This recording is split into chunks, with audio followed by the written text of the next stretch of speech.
Bonjour à toutes et tous, correction d'exercice PE10B. On vous parle d'un circuit domestique qui est modélisé par un générateur à 220 volts.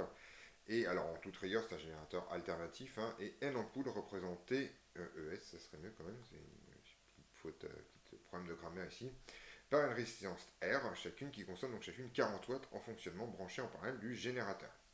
Donc si on essaye de se représenter ce qui se passe, vous avez donc votre générateur ici, E, et puis vous avez des résistances comme ça, voilà, qui sont toutes en parallèle, quick, quick comme ça, voilà, etc., etc., d'accord, et on sait qu'on en a N comme ça, jusqu'au bout.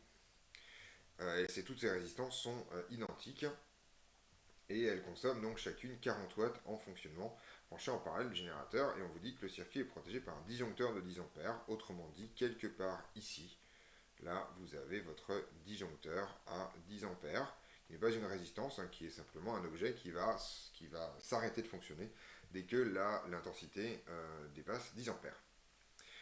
Et donc, on vous demande de savoir combien d'ampoules on peut brancher dans la tolérance du disjoncteur. Alors, en fait, c'est pas très compliqué. Ce qui est intéressant ici, c'est l'intensité I, d'accord. Et en fait, ce qu'on va utiliser, c'est simplement faire un bilan de puissance sur le circuit. On sait en fait que la puissance fournie par le générateur, c'est égal à la somme en fait des puissances reçues par les diverses résistances. Donc en gros, la somme des puissances reçues, c'est pas extrêmement compliqué, ça vaut tout simplement en fait n fois 40 watts, puisque en fait chaque ampoule consomme littéralement 40 watts et qu'elles sont toutes identiques. Donc la puissance fournie c'est n fois 40 watts. La puissance fournie, quant à elle, vaut tout simplement la tension aux bandes du générateur multipliée par l'intensité, ici I, qui la traverse. Question, voilà, ensuite on va essayer de trouver I. Donc on veut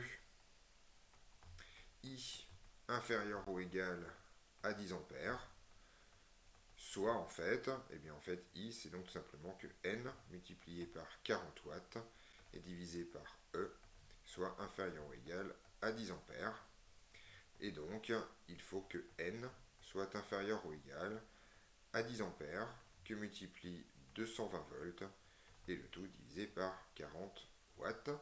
Voilà, donc ça se calcule puisqu'en fait, ça fait tout simplement 220 sur 4. Alors en fait, il n'y a plus d'unité parce que des ampères fois des volts, ça donne des watts puisque c'est l'unité standard de l'intensité, l'unité standard des volts, et que une tension fois une intensité est une puissance, donc ça donne bien l'unité standard des puissances, et donc on trouve 220 sur 4, c'est-à-dire exactement 55, si je ne me trompe pas, oui c'est ça, donc on trouve 55.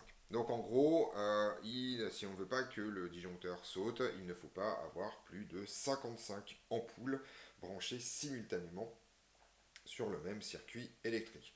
Alors, c'est plutôt un nombre relativement confortable, 55 ampoules, ça fait quand même beaucoup pour la maison d'un particulier.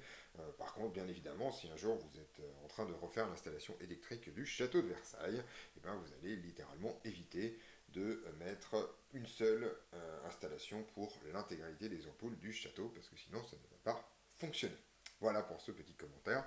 Mais si c'est chez vous, 55 ampoules, ça commence à faire vraiment beaucoup. A priori, sauf si vous avez un appartement ou une maison relativement gigantesque, mais quand même 55 ampoules, ça commence à faire. Donc voilà, ceci termine cet exercice. On se retrouve dans d'autres vidéos pour d'autres corrections.